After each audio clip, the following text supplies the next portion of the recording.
ምንጊዜም ሚዲያ የዕለቱ ጉዳይ ከመጽሐፍት ገበታ፣ ከአድማጮች መድረክ መስታወት፣ የቅዳሜ ወጎችና የተወልደ እንግዳ መደበኛ ዝግጅቶቻችን ናቸው። 703 475 6309 ስልካችን፣ ምንጊዜም ሚዲያ @gmail.com የኢሜል አድራሻችን ነው። ሰብስክራይብ በማድረግ ቤተሰብ ይሁኑ። ምንጊዜም ኢትዮጵያ።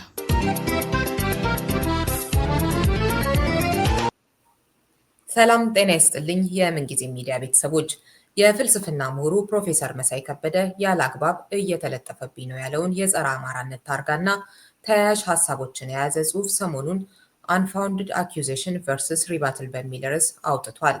ይህንኑ ጽሑፍ መነሻ ያደረገ ውይይት ይኖረናል። ርዕዮት ዓለሙ ነኝ። እንድትከታተሉ እንጋብዛለሁ። ፕሮፌሰር መሳይ ግብዣዬን ተቀበለ ስለተገኘ እንደ ሁልጊዜ ሁሉ በጣም አመሰግናለሁ። እሺ፣ እኔም ጋበዝሽኝ በጣም ነው የማመሰግነው። እሺ፣ እንግዲህ በዚህ ዘሀበሻ ላይ በወጣው ጽሑፍህ በጠቀስኩት በመግቢያ ላይ ጥቂት ጫፍ የረገጡ ጽንፈኛ የአማራ የዘውግ ብሔረተኞች ዘንድ እኔን እንደ ጸረ አማራ መመደብ እየተለመደ መጥቷል ብለህ ሁለት የቅርብ ጊዜ ምሳሌዎችን ታነሳለህ። ስምህ ያላግባብ የተነሳበትን ውይይት ሲመራ ለነበረው ግለሰብም ደውለህ የአንተ እውነታ እንዲሰማ ለማድረግ ጥረህ ባለመሳካቱ ይህንን ጽሑፍ ማዘጋጀትህን ገልጸሃል።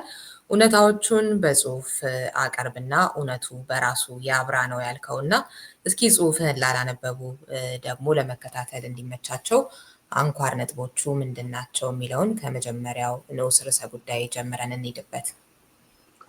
እሺ፣ እንግዲህ እንዳልሽው አጀማመሬ የተነሳሁበት ምክንያት ያው የሚደርሱኝ ክሶች ናቸው። እሱም ጸረ አማራ ነህ፣ አማራ ጠል ነህ የሚለው በሁለት አቅጣጫ ነው የመጣው። አንዳንዴ ያው እንደምሰማው በይፋም ይናገራል፣ በቪዲዮ ላይም ወጥቷል። ይህንኑ ክስ ሲያቀርቡ ሁለት ሰዎች፣ ሌላው ደግሞ እንዲሁ አንድ ስብሰባ ተጠርቼ እዛ ስራ አስፈጻሚው ተሰብስቦ አይደለም እሱ ሊቀርብ አይችልም፣ ምክንያቱም ጸረ አማራ ነው ብለው ራሳቸው የጠየቁኝን ጽሑፍ እንዳላቀርብ ነው ያደረጉኝ። በሌላ አቅጣጫ ደግሞ እንዲሁ በግል ደረጃም አለ። አንዳንድ ሰዎች ሲያናግሩኝ ወይም ስለኔ ሲያወሩ ስሰማ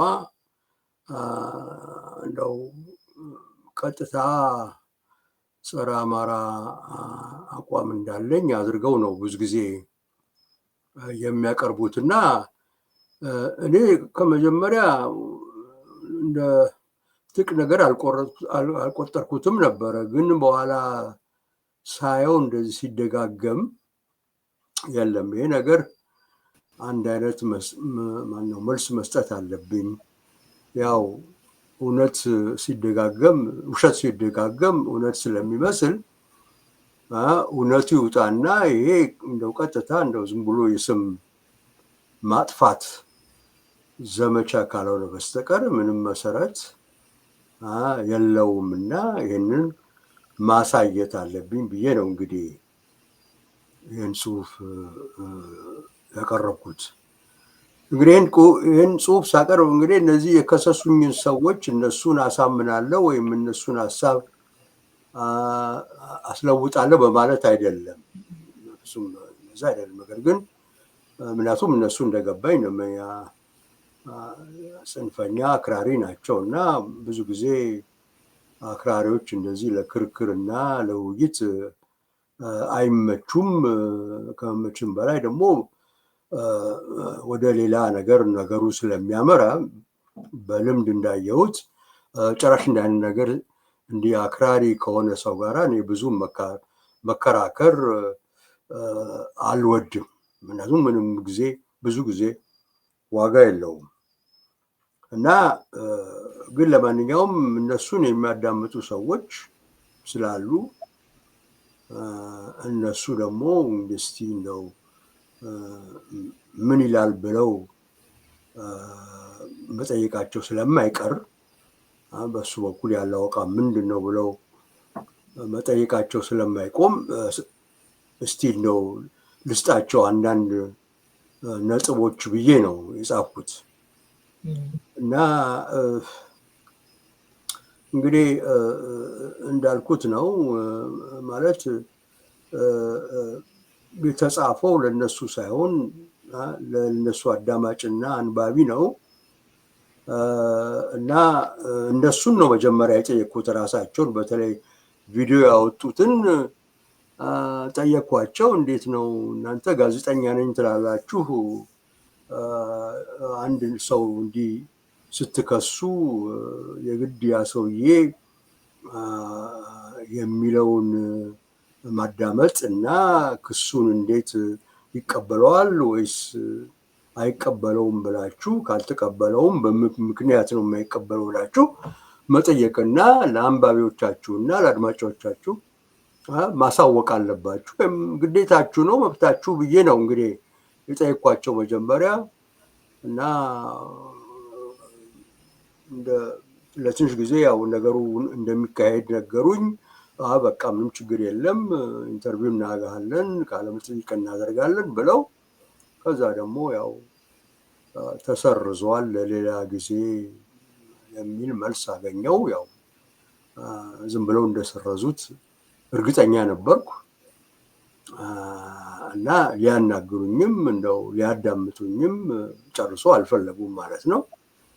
እንግዲህ በጣም የሚገርም ነገር ነው። አሜሪካን ሀገር ተቀምጠው እዚህ የፕሬስ ነፃነት የሀሳብ ነፃነት ያለበት ሀገር እንዴት ሌላን ሰው የመናገር መብቱን ይከላከሉታል? በእውነት የማይገባኝ ነገር ነው። ግን ያው እንግዲህ የኢትዮጵያ ፖለቲካ እንግዲህ ያው በጣም በጣም ከሯል እና ያው ብዙዎቹ በስሜትና እንደው በማጥላላት የሚመሩት። ስለዚህ በአንድ በኩልም ብዙ አይደንቀኝም። ግን እንደው ቢሆንም እዚህ ሀገር የተቀመጡ ሰዎች ይህንን ዴሞክራሲ የቀመሱ ሰዎች እንዴት እነዚህ እንደው ለሰው የተከሰሰበትን ምክንያት አስረድተን መልስ መጠየቅ አለብን እንደሚሉ አይገባኝም። ስለዚህ እዚህ ላይ ነው እና እንግዲህ ይህን ስል መከራከሪያ ነጥቦች ላቀርብ አልኩ። መጀመሪያ በእኔ በኩል ያለውን እንግዲህ ምንድነው ያው አስተያየቱ የነሱ የቀረቡት ክስ ሐሰት እንደሆነ፣ ትክክል እንዳልሆነ፣ ስም ማጥፋት እንደሆነ ያስረዳሉ ያልኳቸውን ነጥቦች ነው እንግዲህ ለማቅረብ የሞከርኩት እዛ ላይ ሙሉ አይደለም። እና እንግዲህ አንድ መጀመሪያ በጣም ብዙ መጽሐፎችና ብዙ ጽሁፎች ደርሻለሁ በተለይ ኢትዮጵያን በተመለከተ። እና እንግዲህ ብዙ ጊዜ ማለት ለኢትዮጵያ ለደረሰባት መከራ ተጠያቂ ናቸው የምለውን ሰዎች፣ ግለሰቦች፣ ቡድኖች ብዙ ጊዜ እንግዲህ እነሱን አቀርባለሁ፣ ወቅሳለሁ። ይሄ ምንም ያለ ነው ማለት ለማሳየት ሞክራለሁ ምን ላይ እንደተሳሳቱ እና ይህ ስህተት ደግሞ ወደዚህ ውስጥ እንደከተተን እና ነገር ግን ሁሌ እንደው አጥብቄ የምናገረውና እዛ ላይም እንደው አልሰማ ያሉኝ እኔ ይሄን በምልበት ጊዜ ህዝብን እዚህ ውስጥ አልጨምርም። ማንኛውም ህዝብ አማራ ብቻ ሳይሆን ማንኛውን ህዝብ አልጨምርም። ምክንያቱም በኢትዮጵያ ሁኔታ የሚጠየቅ ህዝብ የለም። ህዝብ ተገሏል። ዋናው እንደውም የህዝቡ መገለል ነው ዋናው እንደው የኛ የፖለቲካ ስርዓት ማለት ይቻላል። እና ምንም ውስጥ አይሳተፍም። ምንም ማለት ሐሳቡን መስጠት አይችልም እና እንኳን ወሳኝ ለመሆን ሐሳቡን እንኳን የሚጠይቀው የለም። ስለዚህ በሙሉ ኢትዮጵያ ውስጥ የሚካሄደው የከፋ ነገር ሁሉ ዋና ተጠያቂ እንግዲህ መሪዎች ነን የሚሉ በአጠቃላይ ልሂቃን የሚባሉት ናቸው። የፖለቲካ ልሂቃን፣ አካዴሚ ልሂቃን ወዘተ።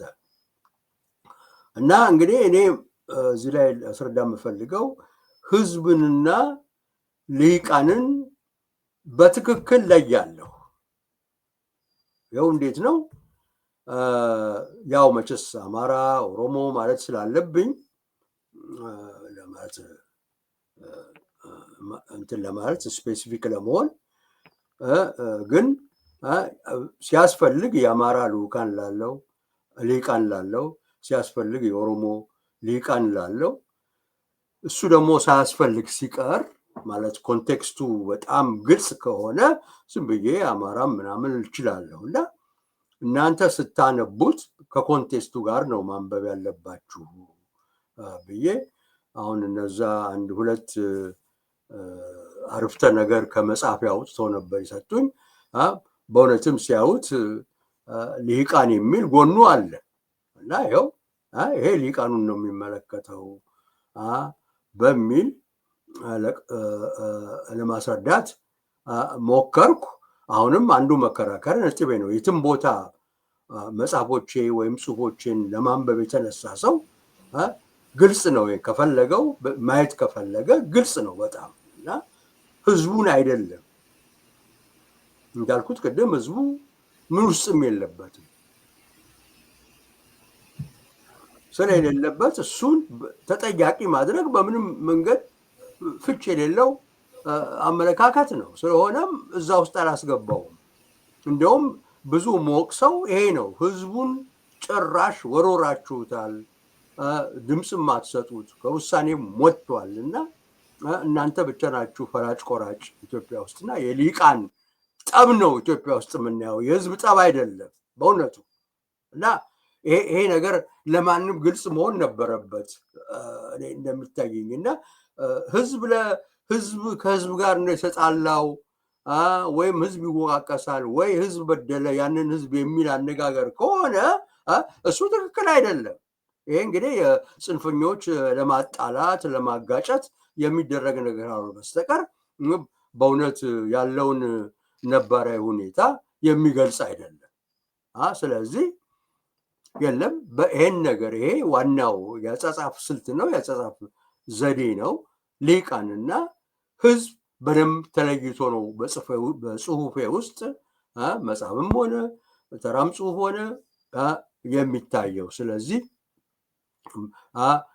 ከዚህ አንጻር እንድታነቡኝና ከዚህ አንጻር ግምገማ እንድታደርጉ ነው የምፈልገው ብዬ ነው እንግዲህ ለማስረዳት የሞከርኩት።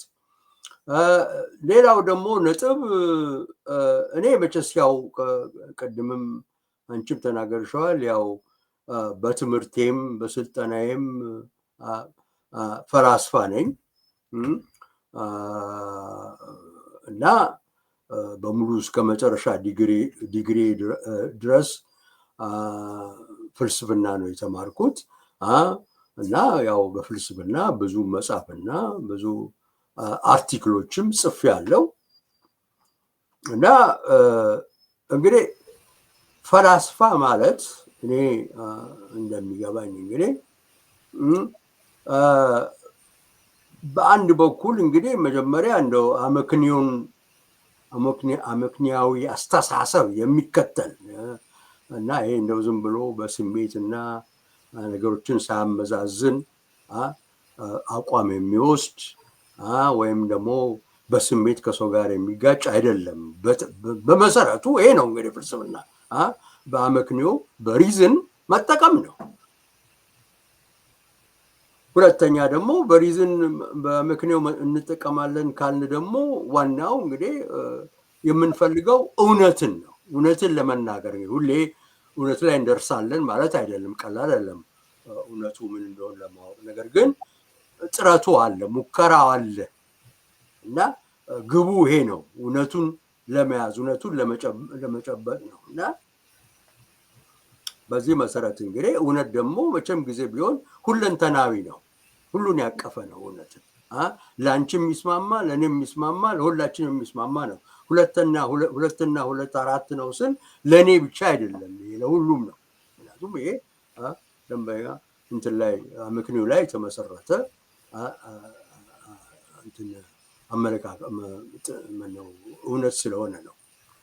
እና ሁለንተናዊነት ደግሞ ማለት ዝም ብሎ እንደው ከአንዱ ጋራ በመቀራረብ አንዱን በመጥላት ለአንዱ በማዳላት የሚደረግ ነገር አይደለም። በዛ መንገድ እውነትም ላይ ልደርስ አልችልም። እና መርምሬ የዛንም የዚህንም አዳምጬ ያሉትን ፋክቶች በደንብ መርምሬ እውነቱ ይሄ ነው ስል እንግዲህ ይሄ የምናገረው ነገር ለሁሉ ይጠቅማል፣ ሁሉ ሊጋራው ይችላል በሚል ነው። እንግዲህ ፍልስፍና መሰረቱ ይሄ ነው። ስለዚህም መወገን አይደለም፣ ፓርቲዛንሺፕ አይደለም ፍልስፍና። እና ይሄን ከተቀበልን እንግዲህ በእውነቱ ያለውን ሁኔታ ገምግሜ ለማውጣት ነው እንጂ ሞክረው ለአንዱ ለመቆም ሌላውን ደግሞ ለመጣል አይደለም። ይሄ ሊሆንም አይችልም። በዚህ መሰረት አንዱ ሌላ ነጥቤ ይሄ ነው እንግዲህ። እና እከሌ የዚህ ዘውግ አባል ነው፣ እከሌ አይደለም፣ ይሄ ነው ያ ነው የሚለው እዛ ውስጥ ልገባ አልችልም በዚህ አይነት አመለካከት። እና እውነቱ ላይ ለመድረስ ሆነ እውነት ደግሞ እንዳልኩት ሁለንተና ነው እና ማንንም የሚገልል ማንንም የሚጥል አይደለም። ሁሉን ለማቀፍ ነው የሚሞክረው። በዚህ መሰረት እንግዲህ ሲነበብም በዚህ መንፈስ ይነበብ ነው መጽሐፉም ሆነ ጽሁፉ። እና ሌላው እንግዲህ ደግሞ እንግዲህ በደንብ ነገሩን ሳየው እነዚህ ሰዎች ሳዳምጥ ለምን አማራ ህዝብን ታጥላላለህ ወይም እንደው ትተቻለህ ብቻ አይደለም። አማራ ነክ የሆነ ነገር በሙሉ መነካት የለበትም፣ ሊቃኑም ጭምር ጨርሶ እዛ መድረስ የለብህም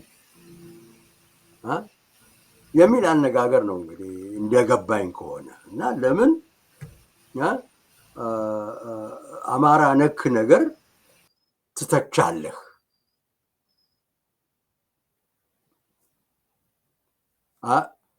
እንግዲህ ከሱ ይሄ ከሆነ በእውነቱ ይሄን ለመቀበል በጣም አስቸጋሪ ነው። እንደሱ ጋር አሁን ያልከውን ነገር እኔም አጠቃላይ የውይይቱን መንፈስ ለመያዝ ስሞክር አሁን ያልከውን ነገር አይቼበታለሁኝ። ምክንያቱም ልሂቃን ህዝብ ወይም ሌላውን አማራ የተባለን በሙሉ እንዴት ተደርጎ ይነካል አይነት ነገር ነው እንጂ ለይተሃል ወይ ህዝቡንና ልሂቃንን ወይንም ደግሞ አክራሪ ብሔረተኛውን እንደዚህ የሚል አይነት ነገር አላየውም በብዙዎቹ ተቾች ዘንድ ማለት ነው። እንዳልከው ዋናው ነገር በየዋህነት የተለያዩ ጽሁፎችን በማንበብ ቃለመጠይቆችን በመስማት ለዛውም ክርክር የማይካሄድባቸው እውነታው እንደዚህ እንዳንተ አሁን ዝም ብሎ ስም ማጥፋት ይካሄድና ከዛ በኋላ ደርሼ ልናገር እዛ ቦታው ላይ ስትል የሚታፈንበት አይነት ነገር ድምፅ፣ ሀሳቦች የማይፋጩበት አይነት። ስለዚህ ያኛው ድምፅ ብቻ እንዲሰማ እየተደረገ እውነታው የሚቀበርበት አይነት ነገር ነው በአብዛኛው የፖለቲካ ባህላችን ያለው እና እሱ እጅግ በጣም ያሳዝናል። አሁን እውነት አለን ያለ በራስ መተማመን ያለው አካል እንደዚህ አይነት ቅሬታ የሚያቀርብበትን ሰው ቆንጆ ነው ከተገኘ እኮ ራሴ ለዛውም ራስ ልቅረብ ብለህ አይደለም ራሳቸው ወደውም መጥተው አንተ ጋር እንወያይ፣ እንከራከር፣ እንደውም ቻሌንጅ አድርገው በደንብ ጸረ አማራነትህን ማሳየት ነበር የሚያስፈልገው ከሆንክ ማለት ነው። ግን እንደሱ አይነት ነገር የለም። ለምን የለም? ቢያንስ እነሱ ጋር እውነቱ ይታወቃል ማለት ነው። የሚሉትን ነገር እንዳልሆንክ ማለት ነው። ግን ሌሎች እንደዛ አድርገው እንዲያዩ ይፈለጋል ማለት ነው። እና እኔ በደንብ አድርጌ መጽሐፎችን አንብቤያለሁ፣ ጽሁፎችን አይቻለሁኝ። ከአንተ ጋር ብዙ ቃለ መጠይቅ አድርጌያለሁኝ። እንግዲህ ፕሮፌሰር መሳይ ጸረ አማራ ነው ማለት በጣም የሚያሳዝነኝም የሚያስቀኝም ክስ ነው ለኔ። እና አንዳንዴ እንደዚህ አይነት ነገሮችን መወያየት በራሱ ያሳዝናል አይደል? የሆነ አንተም ዝም ብለህ የኖርከው ለዚህ ነው። እስካሁን ሀሳቦች የተለያዩ ሀሳቦች ላይ ነው ስንወያይ የነበረው። ብዙ ጊዜ ተተችተሃል። ብዙ ጊዜ መተቸት ጥሩ ነው። ብዙ ጊዜ ስም ማጥፋት ተደርጎባል። አንዱም ጊዜ ስታስተባብል ወይም ስለ ራስ ስትናገር አይቻል አቅም። እንደውም እኔ ትዝ ይለኛል የዛሬ 6-7 ዓመት 8 ዓመት አካባቢ ራሱ ይመስለኛል የሆነ ጊዜም እንደዚሁ ልክ ያልሆነ ጽሁፍ ተጻፈና ለምንድን ነው የሆነ ነገር የማትለው እውነት የሚመስላቸው ሰዎች እኮ ይኖራሉ ብዬ አናግሬ አይ ደግሞ ልመልስ እንዴ ምናምን ብለህ የተውከው ትዝ ይለኛል። እና እንዲህ አይነት ከዚህ ቀደምም 3 የምትሆኑ ሰዎች ላይ እንደዚሁ አንድ ላይ ተነግሮ አንተ ምንም አላልክም ስለ ራስህ በአንተ በኩል የተነገረውንም ልክ ያልሆነ ነገር እና ይህንን ለአድማጮችም ግልጽ ማድረግ ስለፈለግኩኝ ነው። ግን እየጨመረ ሄደ፣ እውነት እየመሰለ ሄደ። የሚሰሟቸው ሰዎች አሉ፣ ለጋ አይምሮዎች አሉ ሰዎች እና አንዳንዴ ጥሩ ነው እንደዚህ ራስን ግልጽ ማድረግ። በጽሁፍ አስቀምጠሃል፣ ያንብቡት አድማጮቻችን። ሁሉንም ነገር ስለማንሄድበት እዚህ ላይ ዘሀበሻ ላይ ታገኙታላችሁ። ለምሳሌ እና ምንድን ነው የተባለው በፕሮፌሰር መሳይስ በኩል የተመለሰውስ ምንድን ነው? እነማን ናቸው? እንደዚህ የሚለውን ያው ዝርዝሩን ታገኙታላችሁ ማለት ነው።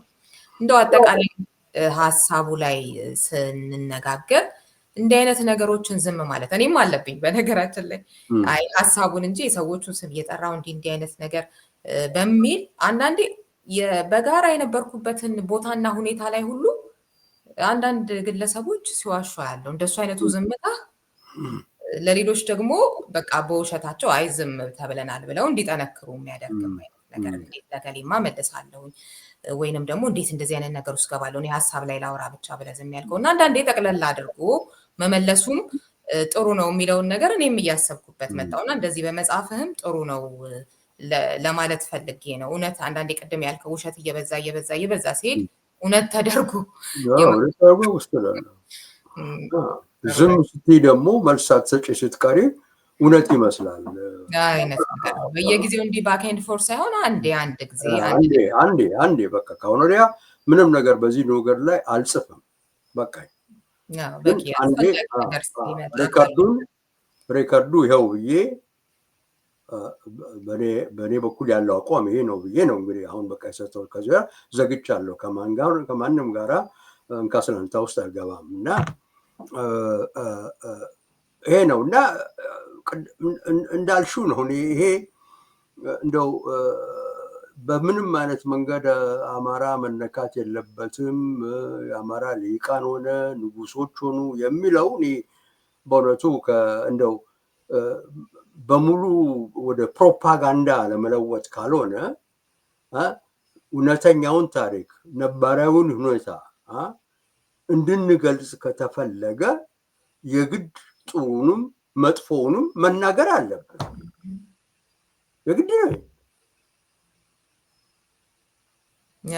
ብዙ ጋር ምናልባት ሌላ አንድ ማንሳት ያለብን ይቅርታ አቋረጥኩ ነገር ያለ ይመስለኛል። ምክንያቱም ይሄ አይነቱ ነገር በቅንነት ለሚያነሱ ሰዎች ለነሱም ነው እንደዚህ አይነቱ ፕሮግራምም ጽሁፍም የተዘጋጀው ማለት ነው። እነዛኞቹን መለወጥ አይቻልም ሆን ብለው ስለሆነ የሚያደርጉት። እነዛ ሆን ብለው ስለሚያደርጉት ነገር ግን ጥቂት ማለት ያስፈልጋል። በየትኛውም ዘርፍ ወይም በየትኛውም ዘውግ በየትኛውም ሁኔታ ውስጥ ላሉት ማለት ነው። ለምሳሌ ከህወሓት ጋር ተያይዞ የነበረው እናውቃለን። ህወሓትን የነካ በሙሉ የትግራይ ጠላት ተደርጎ እንዲሳል የተደረገበት ነገር ማለት ነው። ትግራይን አጠቃላይ የሚጠሉ ሰዎች የሉም ማለት አይደለም። ያ ማለት ግን ህወሓትን ነጥሎ የሚቃወመውን የሚጠላውን የሚታገለውን በሙሉ ህወሓቶች ምን አድርገው ሰፉት? የትግራይ ህዝብ ጠላት። ይህንን የተለያዩ አክራሪ የዘውግ ብሔረተኞች በየዘውጋቸው ያሉ ምስኪኖችን በፍጹም ጥያቄ እንዳያነሱባቸው አንድና አንድ ነን ለማለት እንዲህ አድርገው እየሰፉት ነው ያሉት። ከዛ እንደፈለጉ ህዝቡ ላይ እየቀለዱ ነው ያሉት። አሁን በምንነጋገርበት ሁኔታ የተለያዩ ለአማራ ህዝብ ቆመናል የሚሉ የሚዲያ ሰዎች፣ አክቲቪስቶች እንደዚሁም ደግሞ ትጥቃዊ እንቅስቃሴ የሚያደርጉ አሉ። የእውነት የቆሙና ከነሱ ጋር የሀሳብ ልዩነት ኖረም አልኖረም መግባባት የማይቸግሩ። በሌላ በኩል ደግሞ በደንብ አድርገው እንደፈለጉ መጠቀሚያ ለማድረግ ህዝቡን ስለሚፈልጉ ህወሓቶቹ ትናንት ሲያደርጉት እንደነበረው በምንም አይነት አማራ የተባለ በሙሉ ጥያቄ እንዳይነሳበት፣ ለምን እነሱ አማራ ናቸውና ህዝቡን እንደፈለጉ እያደረጉት ነውና እነሱን መተቸት አማራን መተቸት ተደርጎ እንዲሳልና ከጥያቄ ነፃ እንዲወጡ ይፈልጋል። ይህንን አይነቱንም ነገር በደንብ አድርጎ መንገር ያስፈልጋል። እንደፈለጉ የፈለጉትን ያደርጋሉ፣ ከዛ ጥያቄ የለባቸውም። ለምን ዘውጋቸው ውስጥ ይሸወጣሉ። ልክ ህወሓት አስፈላጊ በሆነ ጊዜ ሁሉ በቃ ትግራይ ህወሓት በተነካ ሁሉ ቁጥር የትግራይ ህዝብ ተነካ እንደሚለው። ይሄንን ስል የአማራን ህዝብ የሚጠሉ፣ የኦሮሞን ህዝብ የሚጠሉ፣ የትግራይን ህዝብ የሚጠሉ እንደ ህዝብ የሉም እያልኩ አይደለም። ግን ኤሊቶቻቸውን የሚተቹ ወይም የሆነ አክቲቪስቱን የሚተች ወይ አካሄዱን ይሄኛ አይነቱ ትግል ጥሩ አይደለም ለህዝቡ አይበጅም የሚለውን ሁሉ ግን ጠላት አድርጎ የህዝብ መተቸት ወይም ደግሞ መሳል ግን እጅግ አውዳሚ አካሄድ ነው የሚለውን እሱን ላሰምርበት ስለፈለኩ። ትክክል። በተለይ የህወሓትን ጉዳይ ስታነሺ በደንብ ስላየሁት ስለደረሰብን ሁላችንም ይሄ ደንበኛ ሌላው ምሳሌ ነው በእውነት ያኔ ነው ህወሓትን መቃወማችን እያወቁ ትግራይን ህዝብ ነው የማትወዱት የምትጠሉት በሚል እነሱ ሲከሱን ነበር ያኔ። ግን ኮንቴክስቱ ግልጽ ነው። ምን ብለህ ነው የትግራይ ህዝብን የምትወቅሽው? ምን አደረገ ብለሽ ነው? በጣም የሚገርም ነው። እና ይሄ በተለይ አማራን በተመለከተ በጣም እንረሳለን ብዙ ነገር። በቅርብ ታሪክ አብዮት እኮ ኢትዮጵያ ውስጥ ተደርጓል። አብዮቱ ምንድን ነው? ህዝቡ ተነስቶ ንጉሳዊ አገዛዙን ተቃውሞ አወረዳቸው።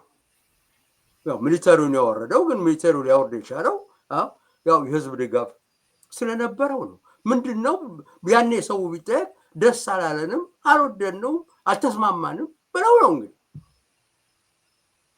እንጂ ዝም ብሎ አቤት ካለ ምክንያት አልተፈጠረም። ያ ሁሉ ሰው ካለ ምክንያት አላለቀም ነው። ብዙ ጊዜ የምሰማው ኦፍኮርስ ይሄ የተማሪ እንቅስቃሴ ያመጣው አመለካከት ነው ምናምን ከሱ ጋር ብዙ ይያያዛል። ትክክል ነው። እዛ የተማሪ እንቅስቃሴም መደመር እንትኑ ጥሩ ተነስቶ ከዛ ስቷል፣ መስመሩን ስቶ ሄዷል በብዙ አነጋገር እና ይሄ ማለት ግን ጥሩ ወገን ጥሩ ጎን ደግሞ የለውም ማለት አልነበረም። እና ኧረ እባካችሁ እንለይ፣ እውነቱን ታሪክ እንዲጻፍና ሰው ከዛ ታሪክ እንዲማር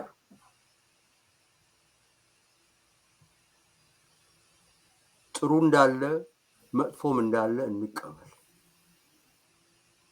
ምንድን ነው ጥፋት የተሰራው? በምንድን ነው የመጣው ብዬ ካልጠየቁ እንዴት አንድ ንጉሳዊ መንግስትን የሚያክል ነገር ዝም ብሎ ይወድቃል? ምንድን ነው የተሰራው ጥፋት ወይም መደረግ የነበረበት ያልተደረገው ነገር ሁሉ ምንድን ነው እንዴ? እኛ በዛ ጊዜ ስለነበር አውቀዋለሁ። እኔ በዛ ጊዜ ስለነበርኩ ነገር ግን ለወደፊቱ ጨርሶ የማያውቁ ሰዎች ጀነሬሽን ስላለ እንዲህ ማስረዳት ይህን ታሪክ ማስተላለፍ አለብን። እና እኔ እንግዲህ ይሄ እኮ ነው ዋናው ነገር። ደግሞ አንድ ነገር እኔ ማስረዳት የምፈልገው ብዙ ጊዜ ስለ ዘውግ አወራለሁ። ይሄ ኤትኒክ ፌዴሬሽንም እንደው ዝም ብሎ ማጥፋት ትክክል አይደለም ብዬ እከራከራለሁ። እና ሰው በዚህ በዘውጋዊ አመለካከት የጠዋትኩና ሌላ ነገር ማሰብ እንደማልችል የዚህ የማንነት ፖለቲካ ውስጥ ጥልቅ ብዬ እንደገባሁ አጎ ነው የሚያዩት። እኔ በምንም እኔ አልወድም። ይሄ የማንነት ፖለቲካ የሚባለው ነገር አልወደውም። እንዲገባ ይሞክራለሁ፣ ነገር ጨርሶ አልወደው። እኔም ማቀው ኢትዮጵያዊ ነው። ኢትዮጵያ የሚለውን ነገር ብቻ ነው ማቀው እና እንዳልኩት መጀመሪያ ጽሁፍ በላይም እንደጻፍኩት እኔ እከሌ የኦሮሞ ነው፣ እከሌ ጉራጌ ነው፣ እከሌ አማራ ነው ብዬ አይደለም መጀመሪያ የማየው ኢትዮጵያዊ ነው የሚታይ እሱ ነው የሚታየኝ እና እኔ በዛ ነው የሚገባኝ በዛ ሁሉ የማስበው ሁሉ በዛ ነው እና እሴቴ ውስጥ የሌለ አመለካከት ነው። እነሱ በዚህ በማንነት ፖለቲካ ተመርዘው እንደሆነ ጥሩ ይህንን ይቀበሉ። እኔ ግን አልተመረዝኩም። ምንም ቢሆን ይሄ ነገር የያዝነው መሰረት እንደው የእርስ በርስ ጦርነት እንዳያመጣ እንታገል፣ ወደ ጥሩ ነገር እንዲለወጥ አስተዋጽኦ ሁላችንም አድርገን አንድ መስመር እናስይዘው ከሚለው በስተቀር እኔ ለኢትዮጵያ ይበጃል፣ ለኢትዮጵያ ብልጽግና ያመጣል፣ ሰላም ያመጣል ብዬ መቼም ጊዜ አስቤ አላውቅም እና ስለዚህ እኔ ለኢትዮጵያዊነት ብቻ ነው የቆምኩት። የዘውግ ፖለቲካ፣ የማንነት ፖለቲካ አይገባኝም ማለት አይደለም፣ ይገባኛል። ሰው ሲበደል፣ ሰው መከራ ሲደርስበት የግድ በአብሮ መሰባሰብና ክብሩን መብቶቹን ለመታገል መጣር አለበት። ይሄ በደንብ ይገባኛል። ምንም ብዙ ምስጢራዊም አይደለም። ደግሞ በሌላው የሚገባኝ ደግሞ ሰው በጣም እንዲህ አይነት ነገር በደል ሲደርስበት ስሜቱ በጣም ይሳሳል እና ትንሽ ነገር ይበቃዋል። ሰው በቃ እንደው ቱግ ለማለት ወይም ሌላ ነገር ለመናገር እና የሁሉ ይገባኛል። በዚህ ነው በጥንቃቄ ነው ነገሮችን ሁሉ የምናገረውና የሚይዛቸውና ግን ደግሞ አትናገሩ ያለውን ነገር አትመዝግቡ የሚለው አነጋገር ሊገባ አይችልም እና አካዴሚና በቃ እንትኑ ሪሰርች የሚባለው ነገር እኮ ማፈን ነው። ሁሉን ነገር ወደ ፕሮፓጋንዳ መለወጥ ነው። ወደ ይሄንማ ካደረግን የት ነው የምንሄደው? የት ነው ኢትዮጵያ የምትሄደው? እሱ ነው ይመስለኛል ትልቁ ችግር። በተለይ ብዙ ሚዲያዎች አካባቢም ያለው ነገር የፕሮፓጋንዳ ስራ ነው የሚሰራው። የተለያዩ ሀሳቦች አይፋጩም፣ አይታዩም፣ እንደውም ይደፈቃሉ። በእርግጥ በጣም ብዙ ሰዎች የራሳቸውን ጥግ ይዘው እሱን የያዟትን ነገር የማነብነብ ነገር እንጂ ከኔ ተቃራኒ ነው ወይንም ደግሞ የኔ የተለየ ሀሳብ ነው ያለው ከሚሉት ጋራ ሲጋበዙ ራሱ ተገናኝተው የመወያየት የመከራከር ልምዳቸው ምን ያህል ነው የሚለውም ብዙዎችን እየጋበዝኩኝ ፈቃደኛ ሳይሆኑ እየቀረውኝ፣ በጣም ጥቂቶች ብቻ ናቸው ለዚህ ፈቃደኛ። ደጋግሜ ተናግሬዋለሁኝ፣ አይቼዋለሁ። ያም ሆኖ ራሳቸው ሚዲያ ላይ ያሉት ሰዎችስ የሚፈልጉት ምንድን ነው? ቀላል የማይባል ቁጥር ያላቸው እነሱ ጥሩ ነው የሚሉትን ነገር የሚገፋላቸው በእውነትም በውሸትም አይነት እንጂ ከዛ ውጭ የሆነ ሀሳቦች ሊንሸራሸሩ የሚችሉበትን አይነት ነገር የማመቻቸት ስራ አይደለም የሚሰሩት፣ አይፈልጉም። እሱም አንዱ እጅግ በጣም አሳዛኝ የሆነ የፖለቲካ ድባብ እንዲኖረን አድርጓል ብዬ አስባለሁ። አሁን ያልከው ነገር አለ በጽሁፍም የጠቀስከው። እኔ አክቲቪስቲም ካድሬም አይደለሁኝም። በምቀርብባቸው ህዝባዊ መድረኮች ሁሉ እንደ አንድ የፍልስፍና ምሁር የተለያዩ ሀሳቦችን ለማቅረብ ነው የምሞክረው አይነት ያልከው ነገር አለ እና እሱም ነገር መታወቅ አለበት። አይደለም አንድ የፍልስፍና ምሁር እኔ እንደ አንድ የሚዲያ ሰው ብትጠይቀኝ ለማድረግ የምሞክረው ነገር እሱን ነው። እኔ ራሴ ልክ ነው አቋም አለኝ። ነገር ግን የኔ አቋም ብቻ እንዲታይ አይደለም፣ የተለያዩ ሀሳቦች እንዲቀርቡና እንዲፋጩ እንድንወያይበት ነው። ከፕሮፌሰር መሳይ ጋር በሁሉ ነገር እንስማማለን ማለት አይደለም። የተለያዩ ውይይቶቻችንን ማየት ይቻላል። በሀሳብ የምንስማማባቸውም አንስማማባቸውም አሉ። ያ ማለት እኔ ጸረ ብዬ ፕሮፌሰር መሳይን እንድመድበው የሚያደርገኝ አይደለም። የሀሳብ ልዩነት አለን ማለት የሆነ ጉዳይ የሆነ ታሪክ ላይ የተለያየ አተያይ አለን ማለት እና እሱን ራሱ ያለመለየት ነገር ያለሁኝ የተለየን በሙሉ የሆነ የጸረ ብሎ የተማሪው እንቅስቃሴን ለምሳሌ ገልጸሃል። እዛ ላይ የተለያዩ እይታዎች አሉ። አሁን ለደረስንበት ሁሉ የተማሪው እንቅስቃሴ ነው ለዚያ በቃን። ዝም ብሎ የሌለ ነገር ኢትዮጵያ ውስጥ አምጥቶ ኮርጆ ኖ ኮርጆ ብቻ አይደለም። አዎ የማይሰፋውን ለመስፋት ሲሞክር ያደረሰው ችግር አለ። ግን ደግሞ በኢትዮጵያ ውስጥ ይሄ እኮ ችግር ነበር፣ እሱን ለመለወጥ እኮ ጭምር እኮ ነው የተነሳው። የተለያዩ አይነት ውይይቶች፣ ክርክሮች ከዚህ ቀደምም አድርገናል፣ በተለይ አብዮቱን ምክንያት በማድረግ እና እሱ ግን የነበረውን ስርዓት የምታይበት መንገድ ከሆነ ሰው ጋር ይለያል ማለት እንዴት ጸረ አማራ ትሆናለህ የሚለው ነገር በፍጹም እሱ ነው ሊገባኝ ያልቻለው እና አንዱም ነገር እያበላሸው ያለው ይሄንን ውይይቶቻችንን እሱ ነው ብዬም ስለማስብ ጭምር ነው። ሁሉም ፕሮፓጋንዲስት እንዲሆን ይፈልጋል፣ ሁሉም ምናምን እንጂ ሀሳብን ማንሸራሸር እንደዚህ ይሁን እንዴ ኦኬ እንዲህ ነበር ያየሁት መባባል የሚባል ነገር የሚገርም ነው። በጣም በጣም የሚገርም ነው። እና አሁን ለምሳሌ እኔ የኢትዮጵያ ሕዝብ ደግሞ ኢትዮጵያ ሕዝብ በተለይ ልሂቃኑ አሁን እንዲህ ብዙ ነው የተማሪ እንቅስቃሴን ጠልተው የሚናገሩት በሙሉ በእውነቱ ከዚህ እንቅስቃሴ ጋር መታረቅ አለባቸው። መታረቅ ማለት ደግሞ ዝም ብሎ ሁሉ ነገር ጥሩ ነበር ማለት አይደለም። የት ጋ ነው የተሳሳቱት? ምን ላይ ነው የተሳሳቱት? ምን ጥሩ ነገር ሰሩ? እና የመጣው ሁሉ በምን ሁኔታ ነው የመጣው ብሎ ራሳችን ጠይቀን ከዚህ እንቅስቃሴ ጋራ የወሰነ እንደው አመክንዮአዊ ግንኙነት መፍጠር አለብን እንጂ ዝም ብለን እንዳልነበረ ብናደርገው አንደኛ ነገር አይሄድም፣ ሁለተኛ የራሳችንን አእምሮ ነው የምንዘጋው። እና መታረቅ አለብን በእውነት እና ውይይት የሚባለው ዋናው ነገር የኢትዮጵያ ድክመት፣ በተለይ ልሂቃኑ መካከል ያለው ድክመት የማየው ይሄ የመወያየት ባህል፣ የተለያዩ ሀሳቦችን የማስተናገድ ነገር እና ለተለያዩ ሀሳቦች እንደው የጋራ መፍትሄ መፈለግ፣ ማስታረቅ፣ አቋሞችን ማጠጋጋት የሚለው ነገር በፍጹም በባህላችን የለም። እና ይሄን ደግሞ ካላሳደግን በተለይ ዘመናዊነት ዘበት ነው የሚሆነው። በምንም ነገር እናመጣው አንችልም። ምክንያቱም ይሄ ነው ዘመናዊነት ማለት በሚቀርበው ነገር ሁሉ የመተቸት መብት፣ ሌላ ሀሳብ የማቅረብ መብት፣ የመሻሻል መንገድ መቀየስ፣ ይህ ሁሉ ሊመጣ የሚችለው በውይይትና በመነጋገር ነው። እና በእኛ ምንድን ነው አፍ ማስያዝ፣ ዝም በል። ይሄ እንግዲህ ያው ከላይ የመጣ ከድሮ የወረስነው የኦቶሪቲ በጣም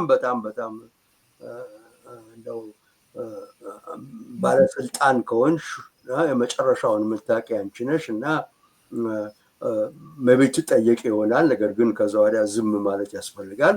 መቃወም ኖር ነው ብለው ይኸው በሙሉ ገደል የምንገባው በዛ እኮ ነው። በተማሪ እንቅስቃሴም ይሄ ጀምሯል። አንዱ ሌላውን ሀሳብ ማፈን፣ ከዛ ያው በደርግም ጊዜ አየኑ፣ በወያኔም ጊዜ አየኑ፣ ያው ነው። አሁንም ይኸው እያየኑ ነው። እና አማካሪ ብለው እንኳን እና አብይ ሲሾሙ አማካሪ የሚሰማው እኮ የለም። ምንም መናገርም አይችልም። እሱ እንደውም አደገኛ ነው ለሱ መናገር። እና ያው ፓርላማውን እናየው የለ እንዴ? ሁለት ተቃራኒ የሆኑ ውሳኔዎች ሲወሰኑ በጣም በአጭር ጊዜ ልዩነት ውስጥ የሰሞኑን የቅርብ ጊዜውን ማስታወስ እንችላለን። ፓርላማው ለሁለቱም እጁን ያወጣበትና በጣም ያሳዝናል። ይሄ አንዱ ሀሳብ ካለማንሸራሸር እንደዚህ የሚመጣ ከፖለቲካ ባህላችን ነው። እና ቀደም የጠቀስከው አንድ ነጥብ ነበር። እኔ እንግዲህ ከዘውግ እንቅስቃሴዎች ጋር ተያይዞ የተለያዩ ሀሳቦችን ስጽፍ ስናገር እንደዚህ እንደ ዘውግ ብሔረተኛ የማየት አይደለም። እኔ ኢትዮጵያና ኢትዮጵያዊነትን ነው ማቀነቀነው በሚል ያነሳው ጠቅለል ባለመልኩ ሳቀርበው ማለት ነው ሀሳብ አለ እና እሱንም አብራርተሃል በጽሁፍህ። ምንድን ነው ዋት ኢዝ ቱ ቢ አን ኢትዮጵያኒስት ብለህ እና እንግዲህ አሁን ይሄ ኢትዮጵያኒስት የሚለው ነገር እኔ እንግዲህ ወደ አማርኛ ከየት እንደመጣም በእርግጥ አላቅም። ኢትዮጵያኒስት ብሎ ልክ እንዳሉታዊ ነገር የመተቸት አይነት ነገር እናያለን። እና አንተ ደግሞ ምንድነው ኢትዮጵያኒስት መሆን ምን ማለት ነው ብለህ ያስቀመጥከው ስላለ ወደሱ እንሂድ ደግሞ።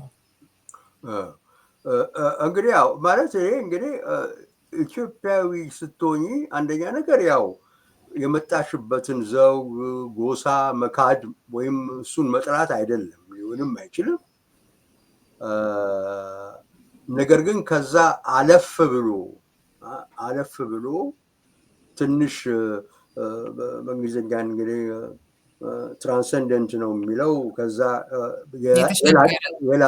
የላቀ ማንነት ውስጥ ነው የምንገባው እና ይሄ የላቀ ዋንነት የግድ ልዩነትን መቀበል አለበት። ቁኝት ብቻ መቀበል ሳይሆን የጋራ ደግሞ አንድነትን መገንዘብ ያስፈልጋል እና በጣም እንደው ብዙ ሁኔታዎችን ሊፈጥር የሚችል ብዙ እንደው እኛን ሀብታም የሚያደርገን ነገር ነው በደንብ ካወቅንበት አሰራሩና እንትን ነው። በአንድ አቅጣጫ ብቻ ሳይሆን ልክ ያለን ልዩነትን አስተናግደን ልዩነቱ ብቻ ሳይሆን ያው አንድነቱንም አስቀምጠን በዛ መሰረት ግንኙነት መፍጠር ማለት በእውነቱ ካለን እንትን ማነው አሁን ከያዝነው ውስን እና የሰፈር ማንነት መውጣት እና ከዛ እንግዲህ ለትልቅ ነገር መታጨት ነው። ለዚህ ነው ኢትዮጵያ ለትልቅ ነገር መታጨት ነው ኢትዮጵያዊ መሆን እና አጀማመሩም እንደዛ ነው። እንግዲህ እዚህ ላይ አንድ ነገር መናገር ፈልጋለሁ። እሱ ምንድነው አንዱ እንግዲህ ትልቁ ነገር ይሄ አማራን ለማጥላላት እና አማራን ለመክሰስ ወይ አማራን ተጠያቂ ለማድረግ የተቀመመ ትርክት አለ እና የዚህ ትርክት ደግሞ መሰረቱ ያው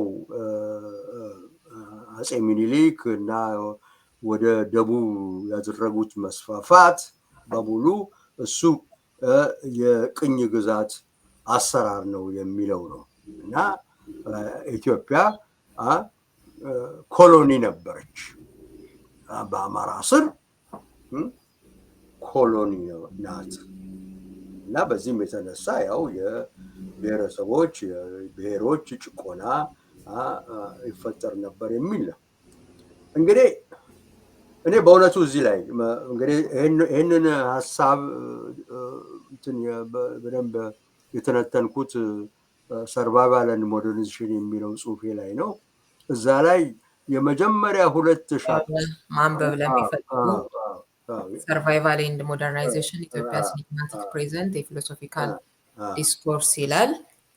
አንድ ቀን በሰፊው እንወያይበታለን እና እዛ ላይ በደንብ ማስረዳው ሁለቱ መጀመሪያው ቻፕተር ለዚሁ ጥያቄ ኢትዮጵያ ቅኝ ግዛት ነበረች ወይ አሁንስ ነች ወይ የሚለውን ጥያቄ ለመመለስ ነው። እና እንግዲህ እዛ ላይ ቅኝ ግዛት ምን ማለት ነው፣ ይህንን ያለውን የቅኝ ግዛት መስፈርት ኢትዮጵያ ታሟላለች ወይ በሚል በጣም ረጅም ክርክር ያለበት ነው።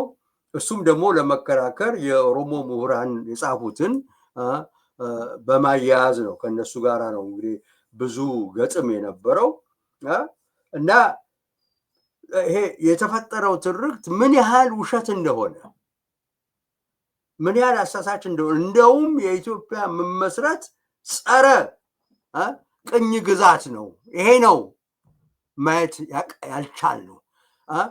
ከውጭ የመጣ ጠላት የፈረንጅ አደጋን ለመቋቋም ተብሎ አንድ የተለያዩ ህዝቦች ተሰብስበው አንድነት ፈጥረው ያንን የነጭ አደጋ ያንን የቀኝ ገዦች አደጋ የተቋቋመች አገር ነች።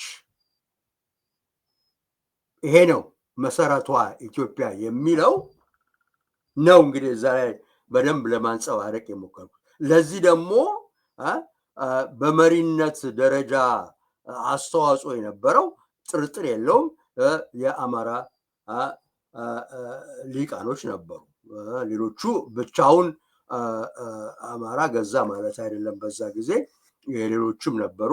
ነገር ግን የመሪነቱን ደረጃ የነበራቸው እነሱ ናቸው። ይህም የሚካድ አይደለም።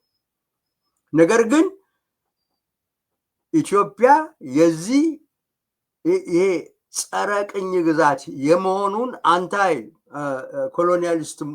ኮሎኒያሊዝም መሆኗን አመሳረቷ ያ እንደሆነ እባካችሁ ተረዱልኝ ነው እዛ መጽሐፉ ላይ።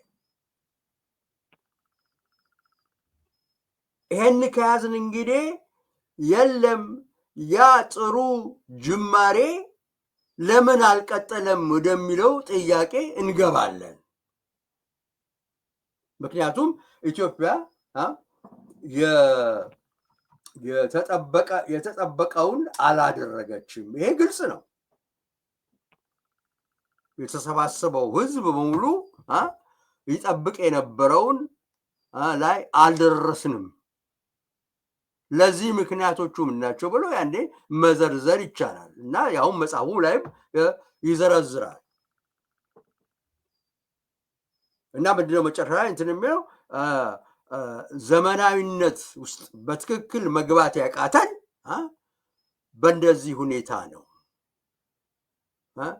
የከሸፈ ሁኔታዎች ራሳችን ፈጥረን በዛ ውስጥ ከዛ መውጣት ጨርሶ ስላልቻል አሁንም እዛው ውስጥ ነን ያለነው። አሁንም መውጣት አልቻልንም እና ይሄንን ነገር ግንዛቤ ከተገነዘም እንግዲህ ኃላፊነቱን ወስደን ከዚህ እንዴት እንውጣ ብሎ መጠያቂ ደግሞ የኛ ኃላፊነት ነው።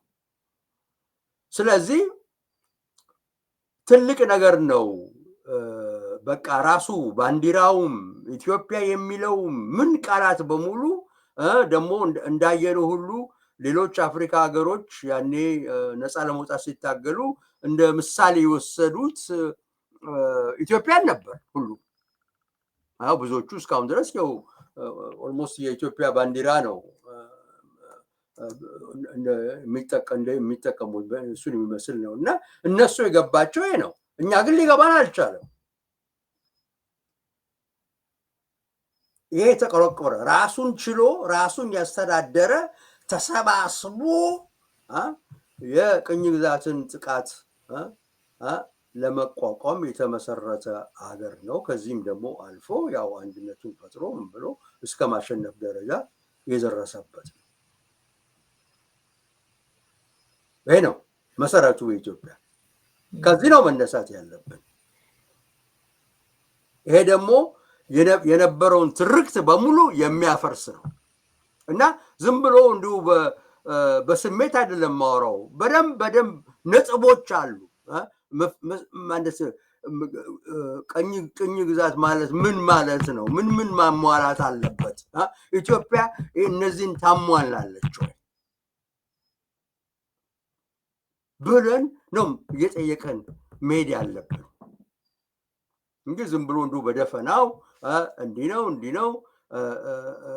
የሚለው ነገር ምንም የትም ማያዋጣ እና ያው እንዳለን አሁን ያው እዛው መራመድ ወደፊት አቅቶን ቆመን ነው እየጠለቀን ነው እንጂ ምን ቆም ብቻ ምንም የነበረንን እያጣን ነው። በዛ መሰረት ነው እንግዲህ እንትን ያለው እና ሌላው ደግሞ እዚህ ላይ መነገር ያለበት ያው የአማራ መሪ ነው ስንል በዚህ ጊዜ እንግዲህ ቅድም እንዳልኩት ብቻውን ገዛ ማለት አይደለም፣ በፍጹም አይደለም። ብቻውን አይደለም። ለኮንትራ ከምኒልክ ምንም ባሉ ራስ ጎበና ምናምን ሁሉ እዚህ ላይ መጠራት ይችላል። ምንም እንትን ነገር የለው። ነገር ግን ዋናው ምንድነው እንደውም የኃይለ ሥላሴን መንግስት ከዛም የደርግ መንግስት እንደዚህ በእንዲህ አይነት ስያሜ የአንድ ብሔር ግዛት ነው ወይ የአንድ ብሔር አምባገንነት ነው ብሎ መናገር የማይቻልበት ምክንያት አለ። ይኸው ምንድነው የነበረው እንዳለ ንጹህ አምባገንነት ስለነበር አምባገንነት ደግሞ አይለይም። አንተ የኔ ህዝብ ነህ፣ እሱ ሌላ ህዝብ ነው ብሎ አይለይም። ሁሉንም ነው የሚያጠቃው፣ ሁሉንም ነው ማለት እጁን እንዲሰጥ የሚጠይቀውና የኃይለ ሥላሴ የአማራ መንግስት ነው ብሎ መናገር ራሱ በጣም በጣም የሚያስቸግር ነገር ነው። አሁን ደስ ያለኝ አሁን በቅርብ ጊዜ የኦሮሞ ሊቃን ራሳቸው እዚህ ላይ ደረሱ። አብይ ኦሮሞን አይወክልም ማለት ለምንድን ነው? ኦሮሞ ራሱ እየተጠቃ ነው። ደግሞ ረስታችሁታል ወይ? የጎጃም የምን በሙሉ በየጊዜው እየተነሱ ሲከራከሩ ምን ሲሉ በኢትዮጵያ መንግስት ምን እንደደረሰባቸው ታሪኩን ብታዩት እና ደግሞ ራሱ በአንድ ሁኔታ የነበረውን የአማራ ሁኔታ ስናይ እንዴ ምንድን ነው ይሄ ገዢ ህዝብ ነው የሚባለው? ኑሮ እኮ ከሁሉ ያነሰ ነው። ምሳሌ ጠቅሻለሁ። እኔ እንትን ሄደን ጎጃም ምናምን ሄደን በጣም አንዳንድ ነገሮች ውስጥ ገብተን ስላየኑ በጣም ነው የሚያስደነግጠን። ደንግጠን ነው የወጣን ሁላችን። የህዝቡን አኗኗር ማለት ነው። ኑሮ ደረጃ ድህነቱ በጣም በጣም ደረጃው በጣም በጣም በጣም የሚገርም ነበር። እና ይህንን ህዝብ ነው ወይ ገዢ ህዝብ የምትሉት? ምንድን ነው የገዛው? ራሱ እኮ ቪክቲም ነው። እና አሁን ያው የኦሮሞ ሊቃን ገብቷቸው እነሱ አይ አብይ አይወክለንም፣ አብይ ኦሮሞን አይወክልም። ጥሩ ታዲያ ግን በእናንተ በቀድሞ ትንታኔ ብንሄድ የምናየው ያለው መንግስት ኮምፖዚሽኑን ምኑ ማን እንደያዘ ማን ስልጣን እንደያዘ ምን እንደሆነ ብናይ የኦሮሞ መንግስት ነው ማለት ያለብን፣ ግን አንልም። እናቱም እናውቀዋለን እውነቱ። እዚህ ጋር እንግዲህ ዋናው ነገር የሚመስለኝ እንዳልከው ገብቷቸው አሁን እንደዚህ ነበር እንዴ ብለው የተለወጡ ይኖራሉ። በሌላ በኩል ደግሞ አሁን ላይ ነገሩ አስግቷቸው ወዴት ነው እየተካሄደ ያለው? ይሄ መንግስት ገሸሽ ቢል ምንድን ነው የሚሆነው? ብዙ ጥላቻ ያዳበሩ ሰዎች አሉ። ስለዚህ እየተደረገ ካለው ነገር በመነሳት ያንን የተለያዩ የኦሮሞ ተወላጅ የሆኑ ባለስልጣናት በሚያደርጉት እንደዚሁም በተለያየ ጥላቻ በመነሳት ከፍተኛ ጥላቻ ያዳበሩ ሰዎች አሉ። ስለዚህ ይሄ መንግስት ቢወድቅ እንደዚህ ተደርጎ እየተሳለ ኦሮሞ እየተባለ የኦሮሞ መንግስት ደግሞ ምናምን እየተባለ ደግሞ የተሰራ ደግሞ ፕሮፓጋንዳ አለ። ስለዚህ የሚለው ነገር ያሰጋቸዋል በአንድ በኩል፣ በሌላ በኩል አሊያንስ ይፈልጋሉ ከሌሎች ጋራ። ስለዚህ ከዛም አንጻር አቋማቸውን ያስተካከሉ የመሰሉ ይኖራሉ፣ የእውነት የተለወጡ ይኖራሉ። ለማንኛውም ግን እዛ ጋም በገዢ ህዝብ ብቻ ሳይሆን ገዢ መደብስ ነበር ወይ የሚለው ነገር በራሱ የተለያዩ እይታዎች አሉ፣ ሊያከራክር ይችላል። ይሄ ግን ጸረ አማራ አድርጎ ሊያስመድብ ይችላል ወይ የሚለው ነው ትልቁ ፖይንት መሆን ያለበት ብዬ አስባለሁኝ። የተለያዩ እይታዎች መኖራቸው አይ እዚህ ጋር እኮ ቅድም እንደጠቀስከው ራሳቸውን ነጎበና ዳጬ ነበሩ፣ ስማቸውንም አልቀየሩም። ምንድን ነው የቱጋ ነው የአማራ ገዢ መደብም ሆነ አሲሚሌሽንም ሆነ የሚባለው በሚል የሚነሳ አለ። በሌላ በኩል ደግሞ ሁሉም ሃይማኖቶች፣ ባህሎች እኩል ኢትዮጵያ ውስጥ ይታዩ ነበሩ ወይ? እኩል ነበሩ ወይ? የተለያዩ ስሞችስ ምን ይመስሉ ነበር? እንደዚህ የሚለውንም ነገር እያነሱ መነጋገር ይቻላል። ይሄ ጸረ አማራ አድርጎ የተለያዩ እንደዚህ አይነት እይታዎችን በተለያየ አቅጣጫ እያዩ እኔ እንዲህ ነው የማስበው፣ እኔ እንዲያ ነው ነገሮች የሚያሳዩት እንዲህ ነው ማለት ጸረ አማራ አድርጎ ሊያስመድብ የሚገባ አይደለም የኔ አርጊውመንት። ሌላው ነገር ደግሞ የእውነት ደግሞ ጸረ አማራ ትርክቶች አሉ። አማራውን አሁን በማንነቱ ምክንያት እንዲገደል ምክንያት የሆኑ አግባብነት የሌላቸው ትርክቶች አሉ። አንዳንዶቹ ደግሞ መነሻ ያላቸውን ይነሱና ሰዎች ገና ለገና ከሌ የሚባለው ንጉስ አማራ ስለነበረ እና እሱ ይጨቁን ስለነበረ መክፈል አለበት ወይ? መለስ ስለነበረ ሌላው የትግራይ ተወላጅ መክፈል አለበት ወይ? አሁን አብይ ስላለ ሌላው የኦሮሞ ተወላጅ መክፈል አለበት ወይ? እንደገና ከህዋት ኢህአዴግ ወዲህ አይደለም ወይ በቡድንስ በዘውግ ተደራጅቶ ወደ ስልጣን መምጣት የመጣው? ከዛ በፊት የነበረውን ሁኔታ በሌላ መልኩ ልናይ የምንችልበትን እድል ሰፊ ነው። ብዙ ነገሮች ይኖራሉ። ግን ይሄ የእውነት አማራን ጠልቶ የሚመጣን ትርክት ውሸት እና በትክክል የነበሩት ነገሮች ምን ይመስላሉ? ባህሎች እኩል ነበሩ ወይ? እንዲህ ነበሩ ወይ እያሉ ገዢ መደብ ነው ነበር አልነበረም እያሉ ክርክር ማድረግ ደግሞ ጸረ አማራ የሚያስብል አይደለም። ቀደም ያልኩ አይነት ምሁራዊ ትንታኔዎች፣ ክርክሮች ሊደረጉበት የሚገባ ነው ብዬ ነው የማስበው እና እሱንም ምናልባት ክሊር ማድረግ ስለሚያስፈልግ ብዬ ነው። ትክክል፣ በደንብ እንትን ብለሽዋል። በእውነቱ ይሄ ነው እንግዲህ የፕሮፓጋንዳ ስራና ምሁራዊ ስራ መለየት ያስፈልጋል። እኔ ፕሮፓጋንዳ ይሰራ ትስሩ ተደርጎ አልልም። ነገር ግን ሁለቱን አንድ ማድረግ እና ልክ በቃ እንደው ዝም ብሎ የፈለገውን ይናገራል፣ ማስረጃ ያቀርብ፣ ምን አይል የሚጠይቀው የለ፣ እንዲያ ልቡ ብቻ እውነት እያስመሰለ ሲናገር አንድ አገር በእንዲህ አይነት ሁኔታ በፍጹም ሊያድግ አይችልም። በፍጹም ሊለወጥ አይችልም። እና አሁንም ቢሆን ያው እንግዲህ ጥሩ በአንድ በኩል ጥሩ ደረጃ ላይ ተደርሷል። እሱ ምንድነው አሁን እንደምናየው በፋኖም ሆነ በምን ሆነ ትንሽ አማራ ለራሱ መታገል ለራሱ ህልውና መታገል ጀምሯል፣ ጠንክሯል። በዚህ የተነሳ እንደ ልብ ዝም ብሎ አማራን ማጥቃት አይቻልም። እንግዲህ አሁን የሚቀረን ነገር ምንድነው? ዝም ብሎ የለም የሚመጣውስ መንግስት ምን ሊሆን ነው፣ ይሄ መንግስት ቢወድቅ ምን ይመጣል ምናምን የሚሉ መጠየቅ ሳይሆን የለም ያሉት አሁን ለውጥ የሚፈልጉ እንቅስቃሴዎች የታጠቁም ቢሆን ከነሱ ጋር ተዋይተን እስቲ አንድ እንደው ለሁሉም ይበጅ ለሁሉም የሁሉንም መብት የሚጠብቅ ስርዓት ለመፍጠር እንሞክር ብሎ አሁን በጣም የምክክር ጊዜ ነው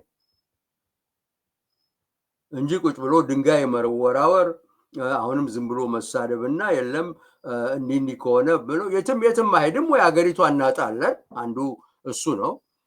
ያው ደግሞ ብናጣም ደግሞ እንዲሁ በቀላሉ አይደለም እናጣው፣ ማልቅ ጦርነት ውስጥ ገብተን ነው እና በጣም ነው ሁሉም ነው የሚጎዳው። ከዚህ ማን እንደሚያተርፍ እንዳለ ምንም አይታየኝም። ስለዚህ የግድ መደራደር የግድ አንድ የጋራ ማለት በጋራ የምንገነባው ሀገር እንኖረን ያስፈልጋል እና ይሄ እንግዲህ ሌላ ምንም መንገድ የለውም። እከሌ አንተን አሸንፌ ምናምን እንግዲህ አሁን ትልቁ ነገር ደግሞ ኢትዮጵያ ውስጥ ያለው ያው ምንድነው ሁሌ የዚህ የበላይነት መፈለግ፣ ትብቃ ስልጣን አለማካፈል፣ በሙሉ ያለውን ስልጣን ራሱ ይዞ ብቻ እስከሚያጠፋው ድረስ ምክንያቱም ያጠፋሻል መጨረሻ ላይ እና ዝም ብሎ መቀጠል ታየ አያዋጣም። የኛ ችግራችን ምን ነው? አንማርም። ያም ተነስቶ ይላል። አሁን ምሳሌ አንዳንድ የኦሮሞ ሊቃንን ሳዳምጥ ልክ ያኔ አማራ እንደዚህ ነው ብለው የሚከሱት ነው። አሁን እነሱ ደግሞ እዛ ውስጥ ገብተውበታል። ይሄኔ ነው ይሄ እዛ ነው ያን አምጣ እኔ በላይ ነኝ እኔ እዚህ መሆን አለብኝ ብሎ ምንም ከህግ ውጪ ከአሰራር ውጪ ያኛው ምን ይሰማዋል ይቀበላሉ ይሄንን ብሎ አንድ የሚጠይቅ ሰው የለም። ብቻ እኔ እንደፈለግኩት ልሁን፣ ያው አምባገነንነት። እኔ እንግዲህ ደጋግሜ ጽፌያለሁ። የኢትዮጵያ ዋና መሰረታዊ ችግር አምባገነንነት ነው። ይሄንን ስልጣን ለሚቆጣጠር በእውነት ሊመራው የሚችል በህዝብ የበላይነት ላይ ካልመሰረት ነው ማለት የመንግስትን ስልጣን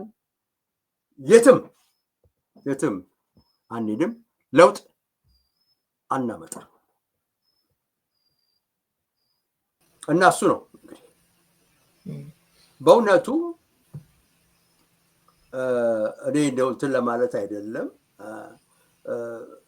እንደኔ እንደው ልደንፋ ወይም እንትን ማለት እንደኔ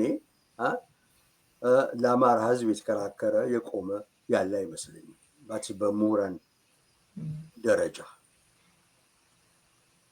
ዝም ብሎ ሳይሆን ፕሮፓጋንዳ ሳይሆን ግን እንደው በተሰራ ነው ልክ ያልሆኑ ትርክቶችን እንትን በማለት እነሱን በማፍረስ እና ደግሞ ሊሆን የሚችሉትን ነገሮች በማቅረብ ምን በማለት አማራ የዚህ የፋኖ ትግል የቅርቡ ላይ እንኳን እኮ ማንሳት ይቻላል። ብዙ ውይይቶችን አድርገናል አይደል?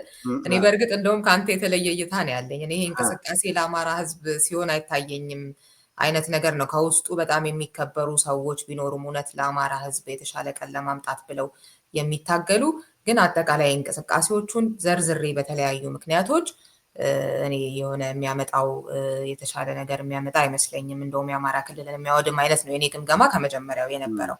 ግን ከአንተ ጋር ብዙ ተወያይተናል። እንዴት ተደርጎ ለአማራ የተሻለ የሚያመጣ እንቅስቃሴ እንዲሆን ብዙ ምክረ ሀሳቦችን ስታቀርብ ነበረ እና እንዲህ አይነት ጸረ አማራነት ምን አይነት ጸረ አማራነት እንደሆነ እንግዲህ ላለማሰብ እኮ ነው እምልሽ። አንዳንዶቹ ይገባኛል። አሁን አንዳንድ አሉ በቃ ሄደን ምናምን አዲስ አበባን ይዘን የበላይነት እንትን ብለን በቃ የፈለግነውን አይነት መንግስት እንመሰርታለን ምናምን የሚል አመለካከት ያላቸው አሉ። ከአነጋገራቸው ያስተቀጣ ባይናገሩ ከአነጋገራቸው ያስታውቃል።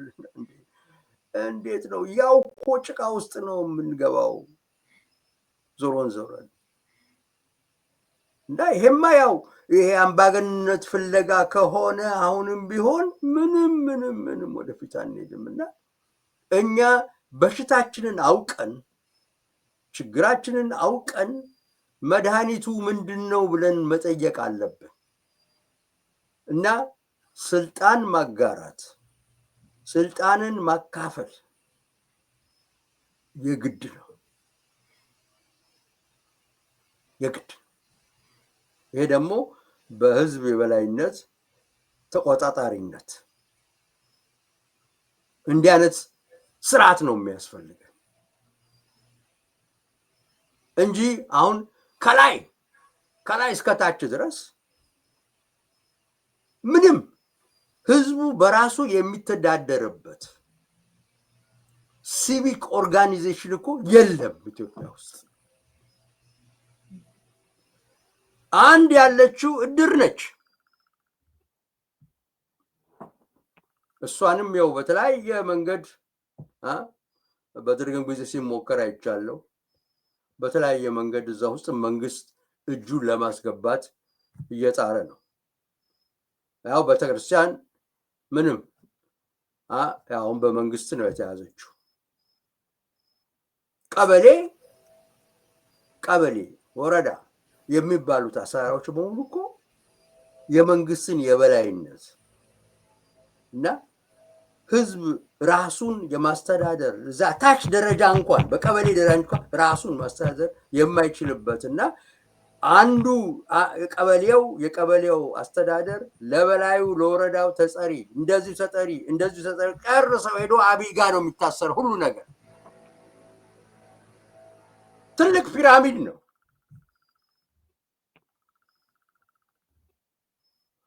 እና ከላይ ያለው ተጽዕኖ ነው እንግዲህ አፍኖ ሁላችንንም የያዘ። አረን ተንፈስ እኮ ነው። ኧረ እባካችሁ ለቀቅ አድርጉ። እስቲ እኔ ቀበሌ ውስጥ የራሴን ተወካዮች ልምረጥ፣ ፓርቲ የሚለኝ ሳይሆን የራሴን ተወካዮች እስቲ ልምረጥ። እስቲ ተውን።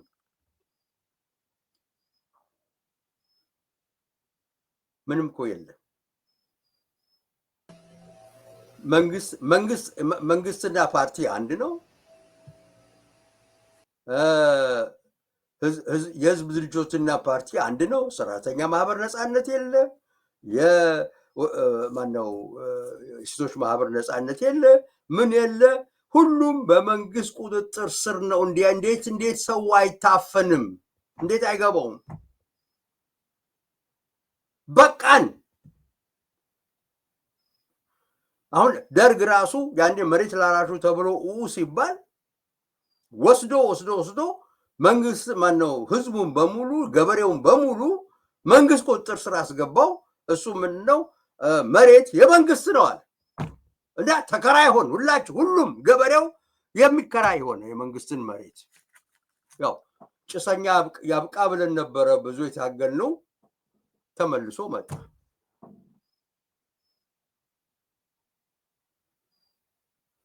ንብረት የራስ ያልሆነበት ሀገር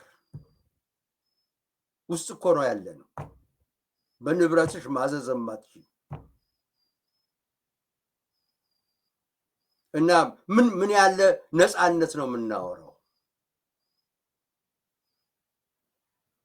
እና ሪሊ ይሄን እንዲያንን ነገር መጠየቅ ያለብን ራሳችን ነው። ዝም ብለን እናወራለን፣ ይሄ ስርዓት ያ ስርዓት ምናምን እንላለን። ነገር ግን ቀላል እኮ ነው ችግሩ፣ ቀላል ነው መፍታቱ ሌላ ነገር ነው። እና የሁሉ ፓርቲ ብዛት ያለው ምንድን ነው? እንዴት አንዳንዴ ፓርቲዎቹን ሳዳምጣቸው የሚሉት የሚያወሩት አንድ ነው፣ ግን አንድ አመራር ላይ መድረስ አይችሉም። ምንድነው የሁሉ ስልጣን መከፋፈልን ይጠይቃል። እሱ ላይ አይሆንም። አሁን በፋኖችም እንዳያው ነው። ወደ ጽሁፍህ ደግሞ የመጨረሻ ክፍል እንሂድና የመጨረሻው ንዑስ ርዕስ ለ1ኛ ዓመት የዩኒቨርሲቲ ተማሪዎች ፍልስፍና በአማርኛ ለመስጠት አቅደ ተንቀሳቅሰህ የነበረበትን ሁኔታ እንደ ማሳያ ያሳየህበት ነው። ምንድን ነው የምታስበው የሚለውን ነገር እና እሱ በጣም ኢንተረስቲንግ ነው። ምናልባት የበለጠ ምን እያልን ነው የሚለው ለአድማጮች ግልጽ እንዲሆን ለብቻው ያንን 10 ፔጅ አንብቤ እለጥፈዋለሁኝ። ግን ለአሁኑ እንደው የተወሰኑ ለአንብብና ከዛ አንተ ትሄድበታለህ። የማስተማሪያ ቋንቋ ጥያቄ በዩኒቨርሲቲ በራስ ቋንቋ ማሰብ፣ መናገር፣ መጻፍ ምን ማለት እንደሆነ እናም ብሎ በአጠቃላይ ለመግለጽ የሞከርኩት ያኔ በትኛዋለሁ በተቻለ መጠን ዩኒቨርሲቲ ውስጥ እና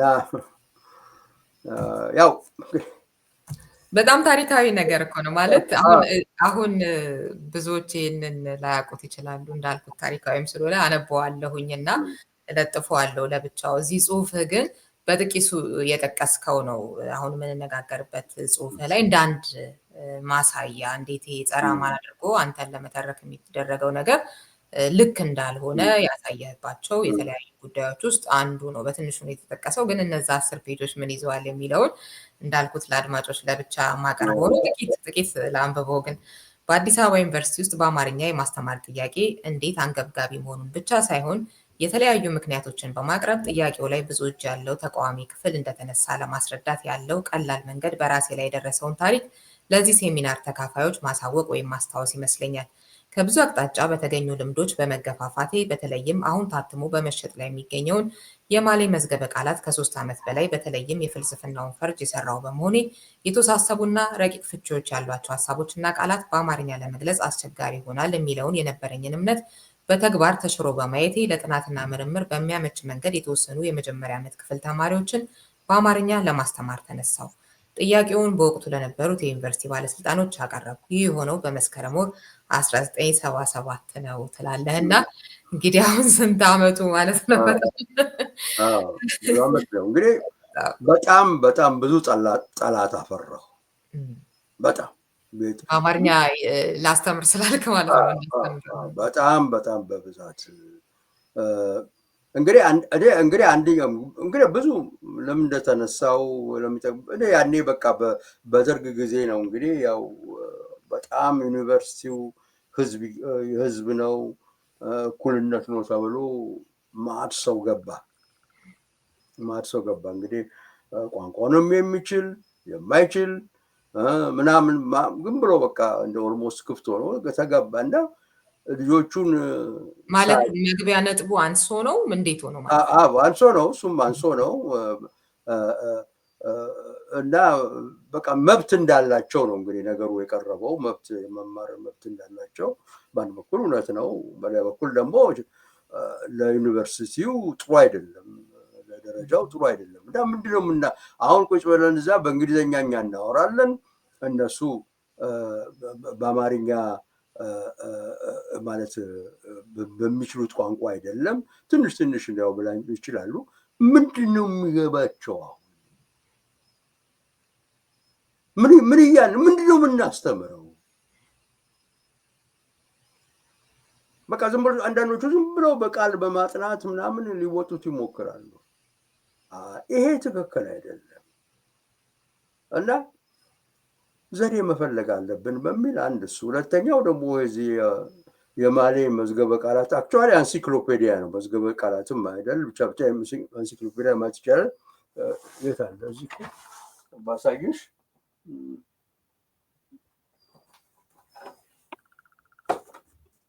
ይኸውልሽ ይሄ ነው እንግዲህ ማርክሲዝም ሌኒዝም መዝገበ ቃላት የሚለው እና ያው እንደዚህ ነው እንግዲህ ይሄ እንግዲህ የሶስቱም ነው ፍልስፍና አለ ፖለቲካል ኢኮኖሚ አለ እና በአንዳንድ አርስቶች እንትን አለው ዲቨሎፕ ነው አስተምሮ አስተጻምሮ ወደዚህ አምጣው እስኪ አስተጻምሮ ምናምን የሚል ነው እና መጨረሻ ላይ ማውጫ አለው ይኸው እዛው እየተረጎመ ምናምን ቀርበዋል እና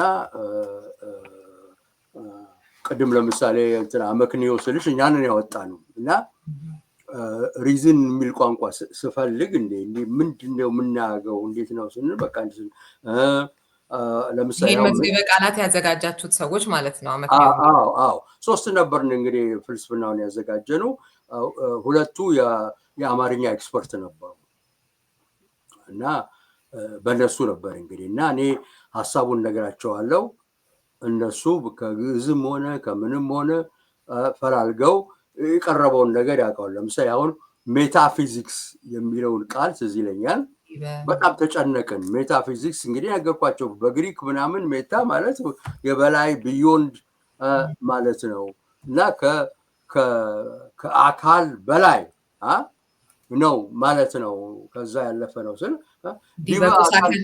ዲቫ አካል ለምን አትለውም በጣም ማለት ትክክል ነው አልኩ በቃ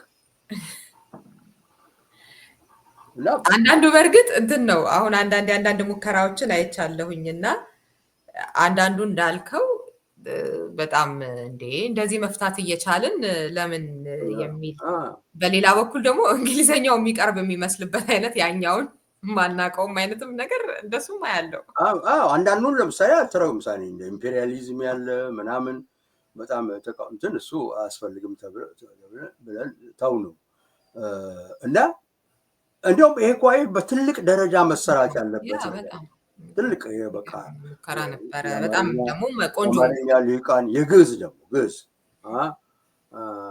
እኔ ለምሳሌ ብዙ እዚህ ላይ የምንጠቀመው የኪዳነ ወልድን ያለቃ ኪዳነ ወልድ ምናምን የእነሱን መዝገበ ቃላት ነበረ በቃ እዛ እየፈለግን ከዛ ነበረ በብዛት የምናወጣው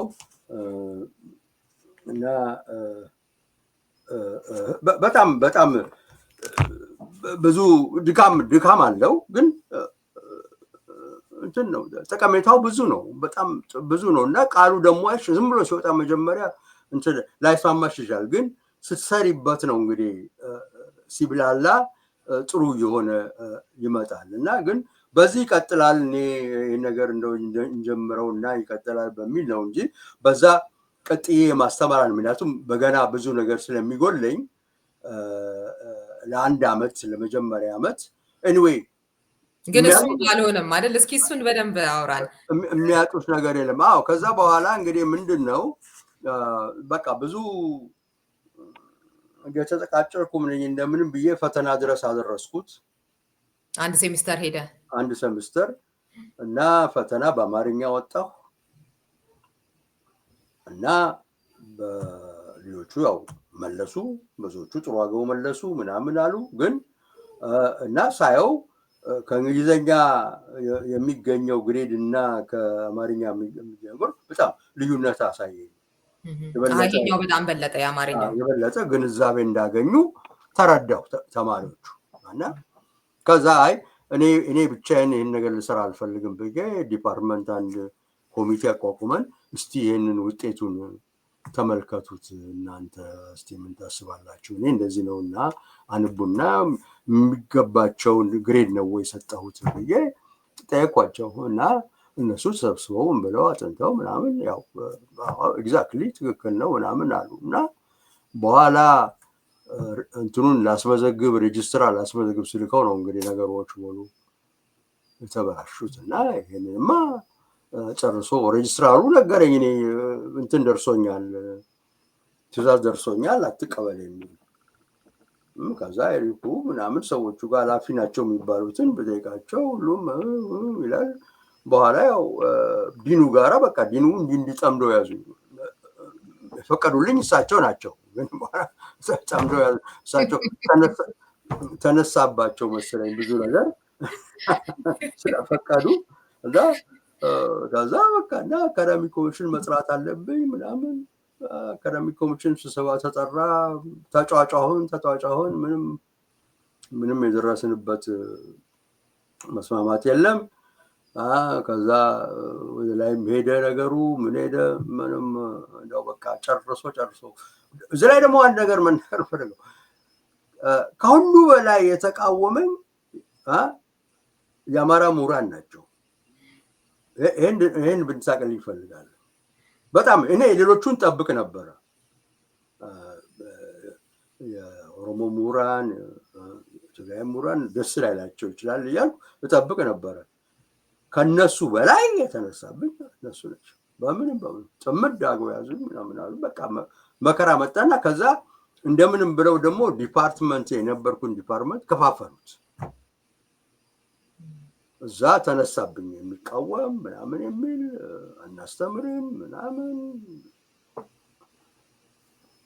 ኦኬ አልኩና ብቻ ይሄን ግሬድ ብቻ ተቀበሉኝ፣ ከዚህ ወዲያ አቆማለሁ ምናምን አልኩ። እና እነሱም ስብሰባ ላይ ተማሪዎቹን ላለመጉዳት ብለው ተቀበሉ። ቆመ። ከዛ ወዲያ የሚያነሳውም የለም። የሚገርም ነው ግን በጣም የሚገርም ታሪክ ነው። መወያየት መከራከር እኮ ይቻላል አይደለ? ለምሳሌ በኋላ እንዴት ዓለም አቀፍ ደረጃ ተወዳዳሪ ሊሆኑ ይችላሉ ምናምን። ያው ዞሮ የእንግሊዝኛ ቋንቋን ተጽዕኖ የምናየው ነው። እንዲህ አይነት ነገር ሊነሳ ክርክር ሊደረግ ይችላል። ግን ምናልባት ከዚህ ውጭ የሆነ ምክንያት ነበር? ምንድን ነው የተቃውሞው? የእንደዛ አንተ ላይ ችግር? ብዙዎቹ በእውነት ስለማይናገሩት ነው እንጂ እንደው የሚያስቡት እንዴት የምናውቀው እውቀት በዚህ በአማርኛ ቋንቋ ይገለጻል? ልክ እንደ ያ ከሆነ ለእኛ የተሰጠን ቦታ አወሳስቦ ታይቱ ይፈለጋል። እሱም ይሆናል። በቃ አለቃ ምሁር ነኝ እኔ ምናምን ዲግሪ ይዣለሁ፣ ውጭ ሀገር ነው የተማርኩት፣ እንግሊዝኛ አውቃለሁ እና በዛ መሰረት ነው እንትኔ ደረጃ እዛ ላይ ነው ያለው። ደረጃ ይዛ ስለሆነ አሁን አታወርዱኝ ነው ከዛ ደረጃ። ሌሎቹ ያው ደግሞ የብሔር ጥያቄ ነው። እንዴት አማርኛ እንዴት ይመረጣል? ምክንያቱም እንግዲህ እኔ አንዱም ያልኩት እዛ ላይ ያልኩት እንደው አንድ የሆነ ብሔራዊ ቋንቋ ያስፈልገናል መሰስና ከሁሉ በመስፋፋትም በችሎታም ሊመረጥ የሚገባው አማርኛ ነው እና ይሄ አሁን ይሁን ማለት አይደለም። ነገር ግን ወደፊት እንደው እየተለመደ ሲመጣ በየቦታው እና ደግሞ ዩኒቨርሲቲ ቋንቋ መሆን ከቻለ በዚህ ደረጃ እንግዲህ ተቀባይነት ያገኛል በሚል ነው እና በፍጹም እና በጣም የሚገርም ነበረ የነበረው የሰው አስተሳሰብና ምናምን። እና ደግሞ እኔ ነገርኳቸው በጣም ቋንቋ ኢምፖርተንት ነው ማለት እንደው የሚማክለን ሴንተር የሚያደርገን እሱ ነው። የኛ ችግራችን ሁሌ ወደ ውጭ ነው የምናየው። ሞዴላችን ያለው ውጭ ነው፣ እንግሊዝ ነው፣ ፈረንሳይ ነው፣ አሜሪካን ነው፣ ወደዛ ነው የምናየው። እስቲ እንደው ወደዚሁ እንምጣ እና የኛን መጀመሪያ ያለንን ሀብት እስቲ እንየው እንፈትሸው በሚል ነበረ። ምንም እና ሁሉ ደግሞ እዛ ላይ አሁን ያሳየሽው ጽሁፍ ላይ ጠቅሳለሁ። ብዙ አፍሪካ ሀገሮች እንዴት በቋንቋችን ብናገር ኖሮ እንዴት የበለጠ እንደበለጠ እንጽፋለን ነው። ለምሳሌ አሁን አንዱ እንደሚለው ትዝ ካለኝ ቆይቷል እንትን ካልኩት ይሄንን የአፍሪካን ልብ እንዴት የፈረንሳይ ቋንቋ ይገልጸዋል ብሎ ነው የጻፈው እና በጣም ደስ የሚል አነጋገር ነው። ላንብበው። የሀይቱ ተወላጅ የሆነው ሊዮላሎ የተባለው ስነ ገጣሚ በራሱ ቋንቋ መግጠም ባለመቻሉ የተሰማውን ምሬት እንዲህ ሲል ገልጿል። ከሴኔጋል የመጣን ልብ በፈረንሳይ ቃላት ለመግራት ከሁሉም በላይ የከፋ ስቃይና ተስፋ መቁረጥ ይሰማሃልን? ጋንዲም እንዲህ ሲል ጽፏል። ወደ ፍርድ ቤት መሄድ በፈለኩ ቁጥር በእንግሊዝኛ ቋንቋ መጠቀም መገደድ የሚያሰቃይ አይደለምን? ይህ የባርነት ምልክት አይደለምን? ብቃትም ባይኖረው የትውልድ ቋንቋዬ ላይ መንጠላጠል አለብኝ። እሱ ብቻ ነው መጋቢ የሆነውን ወተት የሚሰጠኝ እያልክ ጽፈሃል። ይሄ ነው እና ወደ እኛ እንድናይ ያደርገናል። ቋንቋው ወደኛ እንድንመለከትና ከኛ እንድንነሳ መጀመሪያ ያለን ሀብት ይዘን እንድነሳ። ይሄ የማነት ተንጠራርቶ መኮረጅ ምን ማለት ከዛ ሁሉ ነገር ይምጣው። ይሄ ነው የኛ አንዱ ችግራችን ይሄ ነው። ኮምፕሊትሊ ዲሴንተርድ ሆነናል። ማረፊያ የለንም፣ መካከል የለንም። ያው ዝም ብለን ብቻ መከተል ነው እና ልክ ምንድን ነው አንቺ ማረፊያ ከሌለሽ ሴንተር ከሌለሽ ምንድን መከተል ነው ሌላው እና መከተል ደግሞ ዋናውን ኦሪጂናሉን አይሰጥሽም። ስለዚህ በእኛ ቋንቋ እናስተምራቸው።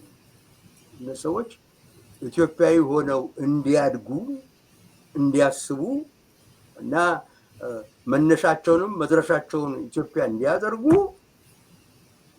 በዚህ በቋንቋ መጠቀም ግድ ነው። መቼ ነበር ይሄን ያቀረብከው? ይሄ የሆነው እንደጠቀስከው በ77 ነው ያቀረብከው። ይሄኛውን የበተንከው የማስተማሪያ ቋንቋ ጥያቄ በዩኒቨርሲቲ የሚለውን ጽሁፍ እሱንስ መቼ ነው? አዎ እንግዲህ ጭቅጭቁ ከተነሳ በኋላ ነው። የዛኑ አካባቢ አዎ በቃ ሰሜስተሩን በሙሉ እኮ ነው የቆየው ጭቅጭቁ። በጣም ሰሜስተሩን ነው ማጠላት ነው ያደረኩት። ማጠላት ነው ያደረኩት በዚህ የተነሳ እኔ አንዱ የምጠረጥረው ከዩኒቨርሲቲ የተባረርኩት ምክንያት ይሄ ነው። ብዙ ጥርስ የነከሱብኝ ሰዎች ነበሩ በዛ ነገር የተነሳ እና ምንም እንዲህ ሆነ ብዬ ኦፍኮርስ በግድ ላደርገው አልችልም እና መቀበል ተገደድኩና አቆምኩ በቃ። ይገርም ነው። የሚገርም አጋጣሚ ነው።